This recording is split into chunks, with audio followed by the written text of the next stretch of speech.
What are these anodes? What the heck is galvanic current? Let's take a detailed look together. Follow us.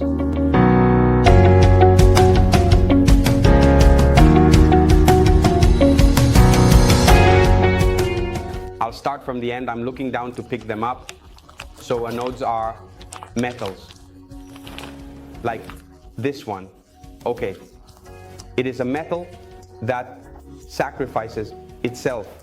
Instead of letting the galvanic currents consume your engine or the metal parts immersed in the sea around your boat, this is the new one. This is the same current.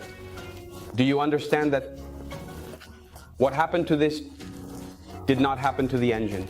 So instead of consuming the engine, I consumed the anode, which is designed specifically for this purpose.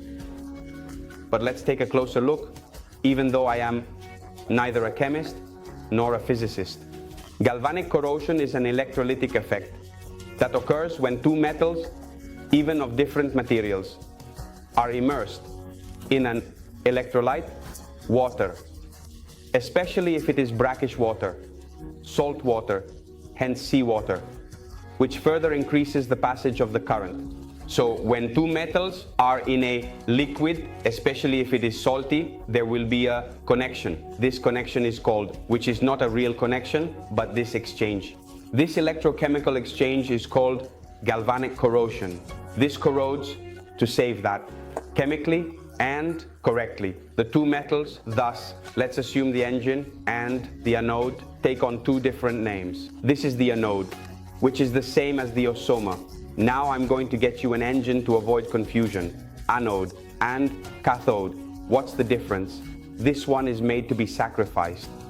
This is done to avoid being sacrificed. So if you want to save your engine, you will only need to maintain and replace it when necessary. Once a year, once every 6 months, depending a lot on the port and the type of water, on the type of galvanic corrosion present in your boat. For example, aluminum hulls have a greater increase, a greater intensity of the galvanic current because the hull itself also creates galvanic current. That said, when you see that it becomes like this, let's say you should have intervened a bit earlier. If it goes from this to even this, you're a bit late. That said, I recommend paying attention to the anode, cathode, and electrolysis, which together form the system of galvanic currents that cause a metal to wear away. To safeguard your precious engine, prevent it from becoming a wearing anode. The damage can be very costly and also a safety concern. If the internal parts begin to corrode, you could end up stranded in the middle of the sea without the assurance of safely returning to shore.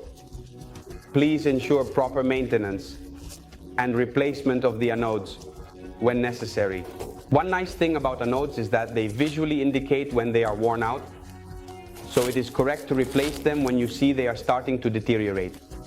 It is also correct not to replace them if you see that the anodes are perfectly intact, because maybe you take a trip at sea, then bring the boat home, rinse it off, and the anode stays out of the water and does not work or self-consume to save the cathode, which is our engine.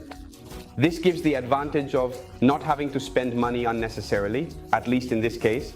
The visual aspect is fundamental. I hope I haven't bored you with this subject or by talking about these things, because they might be very basic for experts or those who are already familiar with the marine environment. However, for someone who has heard about this and cannot delve deeper because they have never seen them physically, I have shown that these things can be seen, touched, changed, and how to maintain them. If you don't want to miss any of our nautic empire, all you have to do is subscribe right here on this channel from a very hot summer. All that's left for me to say is fair winds, and always keep an eye on the video.